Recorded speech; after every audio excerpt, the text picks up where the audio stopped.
कैसे हो आप सब? आई होप अच्छे होंगे, मस्त होंगे, स्वस्थ होंगे।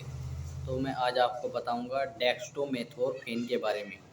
डेक्स्टोमेथोर्फेन किस काम में आती है, किस लिए यूज की जाती है। डेक्स्टोमेथोर्फेन और क्लोरफेनिरामाइन डेक्स्टोमेथोर्फेन और क्लोरफेनिरामाइन ये कफ सप्रेसेंट है और एंटी हिस्टामाइन है। मतलब ये एलर्जी को कम करती है। जो बार बार खांसी उठती है, जैसे सूखी खांसी के लिए ये स्पेशल सूखी खांसी के लिए यूज की जाती है। और अगर किसी व्यक्ति को खांसी बहुत ज़्यादा है तो इसको टीडीएस भी ले सकते हैं। टीडीएस का मतलब ये दिन में 3 बार ले सकते हैं इसको, 10 से 15 ml।